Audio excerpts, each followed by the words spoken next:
আজকে আমি আলোচনা করব ইংলিশ সেকেন্ড পার্টের সিভি নিয়ে। তো আমরা কিভাবে একটা সিভি পড়লে সেটা দিয়ে অনেকগুলো সিভি কভার করতে পারি সেই বিষয় নিয়ে আলোচনা করব। সো চলেন শুরু করা যাক। তো সিভি এখানে আপনি ডেট দিবেন, তারপরে নিচে দিবেন কি the manager slash the headmaster, যে কোনো পদবি দিবেন, প্রতিষ্ঠানের প্রধানের পদবি অর্থাৎ প্রতিষ্ঠানের প্রধান যে থাকে তার পদবি এবং প্রতিষ্ঠানের প্রধানের নাম।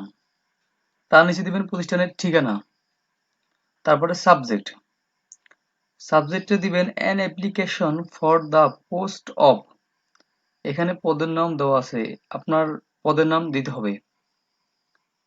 তারপরে আপনি শুরু করবেন ডিয়ার স্যার দিয়ে, in reference to the advertisement to the public in the Daily Star, date on 5/9/2020, I have come to know that you are going to A, এখানে পদের নাম, যে পদের জন্য তারা জনবল নিয়োগ দিছে সেই পদের নাম দিতে হবে। In your institution, I would like to offer myself as candidate for the same. My complete CV and necessary things are included here.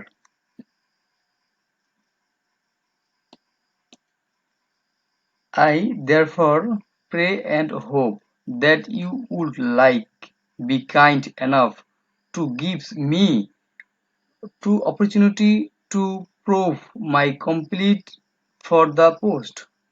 You faithful, এখানে আপনি আপনার নাম দিবেন অথবা প্রশ্নতে যে নামটা দেওয়া থাকবে এখানে সেই নামটা ইউজ করতে পারেন। দেন তারপর লিখতে হবে আপনাকে কারিকুলাম ভিটা, আপনার ব্যক্তিগত তথ্য, নেমস, এখানে আপনি আপনার নেমস দিবেন।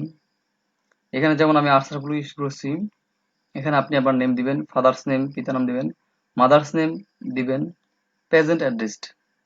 আচ্ছা, প্রেজেন্ট অ্যাড্রেস এখানে একটা বিষয় হয়েছে ভিআই ডাবল আছে, এখানে এটা ভিলেজ এর সংক্ষিপ্ত রূপকে ভিআই ডাবল হিসেবে আমরা প্রকাশ করে থাকি। এবং P.S এখানে বোঝা যাচ্ছে আপনার পোস্ট অফিস, এবং সরি P.O এখানে পোস্ট অফিস। আচ্ছা, আপনার পোস্ট অফিস নাম দিবেন এবং P.S এখানে পুলিশ স্টেশন এবং DIST তে আপনার ডিস্ট্রিক্ট, আপনি যে ডিস্ট্রিক্টে বসবাস করেন অথবা ওখানে যেটা চাইছে প্রশ্নতে ওইটা আপনি ইউজ করবেন। তারপরে পার্মানেন্ট অ্যাড্রেস, যদি আপনার জন্মস্থান এবং বর্তমানে যেখানে বসবাস করছেন দুইটা যদি এক না হয় তাহলে ভিন্ন ভিন্ন দিবেন, আর যদি হয়ে থাকে তাহলে সেম। কন্টাক্ট নাম্বার, তারপর ডেট অফ বার্থডে আপনার জন্ম তারিখ, তারপর রিলিজন, এখানে আপনি যে ধর্মের লোক হন সেই ধর্মটা বসাবেন, এখানে আমি ইসলাম, এখানে ইসলাম দিচ্ছি। তারপর ন্যাশনালিটি হবে বাংলাদেশি। এডুকেশনাল কোয়ালিফিকেশন, শিক্ষাগত যোগ্যতা, শিক্ষাগত যোগ্যতা এখানে আপনি 3 ঘর 4 ঘর ইউজ করতে পারেন। এখানে আপনি প্রথমে সর্বশেষ যেটা আপনি রানিং আছেন না ওইটা দিবেন, ঠিক আছে। সো এখানে রানিং আমি যেটা আছি ওইটা দিছি তিতুমির কলেজ ঢাকা ইউনিভার্সিটি আন্ডারে রানিং দিবেন এখানে, ঠিক আছে। এখানে প্যাসিং ইয়ার বলতে আপনি যেই সাল থেকে আপনি শুরু করছেন ওইটা দিবেন এখানে।